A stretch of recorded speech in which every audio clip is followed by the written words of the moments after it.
আজকে আমরা শালগম, গাজর এবং মূলা কীভাবে আঁকতে হয় সেটা শিখব। প্রথমে একটা সার্কেল দিলাম, এইভাবে একটা সার্কেল এঁকে নেব। এরপরে এই সার্কেলের নিচ বরাবর এভাবে টেনে নেব। উপর দিকে যে শালগমের যে পাতা রয়েছে সেই বোটাগুলো এভাবে প্রাথমিকভাবে পেন্সিল দিয়ে এঁকে নিলাম। এটা হয়ে গেল শালগমের জন্য। এরপর আমরা মোটা করে কালো আউটলাইন দিয়ে দেব। কালো রঙের কলম দিয়ে সুন্দর করে টেনে প্রথমে কালো কালার করে আমরা নিয়ে নিচ্ছি। এই শালগমের কিন্তু অবয়ব তৈরি হয়ে গেল। এবার রং করার পালা। উপরে কিন্তু আমরা ওই পাতাগুলোতে সবুজ রং দিচ্ছি, এভাবে টেনে সবুজ রং দিয়ে করে দেব। সাবধানের সাথে করতে হবে। এরপরে হলুদ নিয়ে দুপাশের যে আউটলাইন রয়েছে তারা কাছে হলুদ করে দেব আস্তে করে, এবং এরপরে একটু একটু করে এভাবে এঁকে নেব। হয়ে গেল শালগম। এবারে তার পাশে কিন্তু একটু লম্বাটে এভাবে এঁকে নেব এবং গাজর আঁকার জন্যে, এবং গাজরের পাতাটা এভাবে এঁকে নেব। উপরের দিকে যে পাতাটা রয়েছে, এই তিনটি কিন্তু ছবি কিন্তু প্রায় কাছাকাছি ধরনের, খুব সহজ পদ্ধতিতে আঁকা যায়। এরপরে মূলটা নিয়ে নিলাম। এবার কিন্তু আউটলাইন দিয়ে দেব, সেই একই রঙের কালো দিয়ে করব যাতে স্পষ্ট বোঝা যায়।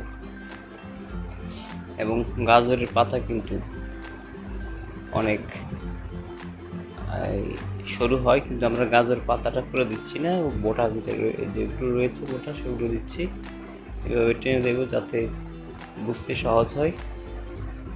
গাজরে কিন্তু রঙটা আমাদের কিন্তু যে গাজর রং রয়েছে সেটি কিন্তু রঙের উপর নির্ভর করে আসলে গাজর চেনার। পেন্সিলের দাগগুলো মুছে নিলাম। এবারে কিন্তু রং করার পালা। আমি সবুজ রং করে দেব প্রথমে পাতায়। এভাবে আস্তে আস্তে করে এই পাতায় সবুজ রং দিয়ে দিলাম। এরপরে গাজরের যে কালার রয়েছে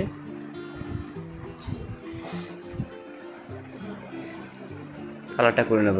এখন কিন্তু দর্শক ভাইরা আপনারা দেখতে পাচ্ছেন যে একটা সুন্দর গাজরের কালার কিন্তু হয়ে গিয়েছে, এবং দেখতে দেখতে কিন্তু একটা গাজর হয়ে গিয়েছে। এইভাবে কিন্তু আপনারা সহজেই গাজর রাখতে পারেন।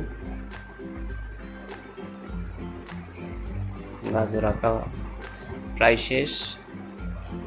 এবারে কিন্তু তার পাশে কিন্তু আঁকছি একটি মূলা, ঠিক একই ধরনের গাজরের অনুরূপ, একটু মোটা করে আঁকলাম। উপর দিকে একই ধরনের শেপ, নিচে কিন্তু সে একই রকমের মূল, এবং প্রায় কাছাকাছি ধরনের কিন্তু গাজরের প্রায় অনুরূপ।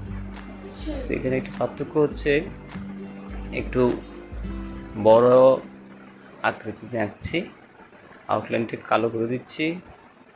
এবং মূলর সাধারণত আমরা জানি মূলের রং হচ্ছে সাদা, ব্যতিক্রম রয়েছে কিছু কিছু মূল রয়েছে আমরা যে জানি যে বেগুনি স্টাইলের, এবং কিছু কিছু মূল রয়েছে লালচে। আমরা এখানে মূল বলতে সেই সাদা মূল করে দেখাচ্ছি। এরপরে পেন্সিলের দাগগুলো মুছে দিচ্ছি ইরেজার দিয়ে।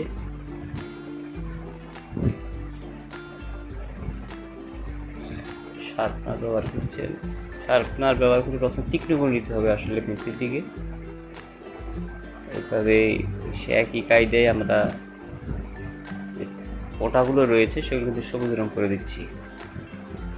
তো প্রিয় দর্শক দেখতে পাচ্ছেন হয়ে গেল শালগম, গাজর এবং